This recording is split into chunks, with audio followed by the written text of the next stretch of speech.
ఒక అందమైన పల్లెలో రామయ్య అనే రైతు ఉండేవాడు. అతనికి చిన్న తోట ఉండేది. ఆ తోటలో అతను టమాటా పంటను ఎంతో ప్రేమగా పెంచేవాడు. ప్రతిరోజు ఉదయం లేచి నీళ్లు పోసి, మొక్కలను చూసుకుని, ఎలాంటి పురుగులు రావద్దని జాగ్రత్త పడేవాడు. ఆ తోటలోని ఒక కాకి మరియు ఒక పిచ్చుక నివసించేవి. కాకి చాలా తెలివిగా ఉండేది కాని కొంచెం స్వార్థపరురాలు. పిచ్చుక మాత్రం చిన్నదైనా మంచి మనసు కలది, సహాయం చేయడం ఇష్టం. ఒకరోజు పిచ్చుక టమాటా మొక్కలను చూసి చాలా ఆనందపడింది. ఈ మొక్కలు ఎంత అందంగా ఉన్నాయి!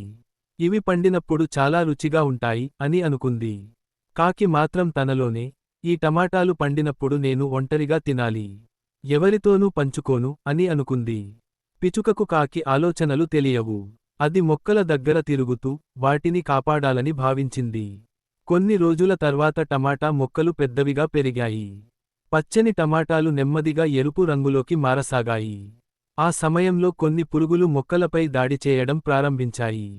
పిచ్చుక ఇది చూసి బాధపడింది. వెంటనే అది పురుగులను తినడం మొదలుపెట్టింది. రోజూ వచ్చి మొక్కలను కాపాడేది. కాకి మాత్రం చెట్టుపై కూర్చుని చూస్తూ ఉండేది. నాకు ఎందుకు ఇంత కష్టం? పిచ్చుకే పని చేస్తోంది కదా అని అనుకుంది. పిచ్చుక ఎంత కష్టపడుతున్నా కాకి సహాయం చేయలేదు. ఒకరోజు గాలి బలంగా వీచింది. కొన్ని టమాటా మొక్కలు వంగిపోయాయి. పిచ్చుక వెంటనే వెళ్లి వాటిని సరిచేయడానికి ప్రయత్నించింది. చిన్నదైన పిచ్చుకకు అది కష్టం అయినా, అది తన శక్తి మేరకు ప్రయత్నించింది. ఆ సమయంలో కాకి కూడా అక్కడే ఉంది. కాని అది సహాయం చేయకుండా, నువ్వే చూసుకో అని వెళ్ళిపోయింది. కొన్ని రోజులు ఇలా గడిచాయి. చివరకు టమాటాలు పూర్తిగా పండాయి. ఎర్రగా మెరిసే టమాటాలు తోటను ఎంతో అందంగా మార్చాయి. రైతు రామయ్య కూడా ఎంతో సంతోషించాడు. ఈసారి పంట బాగా వచ్చింది అని అనుకున్నాడు. ఒక ఉదయం కాకి తొందరగా వచ్చి టమాటాలు తినడం ప్రారంభించింది. పిచ్చుకను పిలవలేదు. ఇవి నా టమాటాలు, నేను తింటాను అని అనుకుంది. అది ఒకటి తర్వాత ఒకటి తింటూ ఆనందించింది. పిచ్చుక కూడా అక్కడికి వచ్చింది. అది మొక్కలను కాపాడినందుకు ఆనందంగా ఉంది. కానీ కాకి తినడం చూసి అది ఆశ్చర్యపోయింది. కాకి, మనం ఇద్దరం కలిసి ఈ మొక్కలను కాపాడాం. కాబట్టి కలిసి తినుకుందాం అని చెప్పింది. కాకి నవ్వుతూ, నువ్వు కాపాడావు, నేను కాదు. కాబట్టి నువ్వు నీకు కావలసినవి చూసుకో. ఇవి నా వాటా అని చెప్పింది. పిచ్చుక చాలా బాధపడింది. కాని అది గొడవ పెట్టుకోలేదు. కొద్దిసేపటి తర్వాత రైతు వచ్చాడు. అతను టమాటాలు కొంత తిన్నట్లు గమనించాడు. ఎవరో పంటను తింటున్నారు అని అనుకుని, ఒక ఉచ్చును పెట్టాడు. మరుసటి రోజు కాకి మళ్లీ వచ్చి టమాటాలు తినబోతుండగా, అది ఉచ్చులో చిక్కుకుంది. కాకి భయపడిపోయింది. అయ్యో, నేను చిక్కుకుపోయాను. ఇప్పుడు ఏం చేయాలి అని అరిచింది.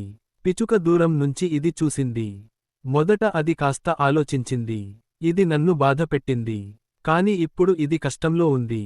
నేను సహాయం చేయాలి అని నిర్ణయించింది.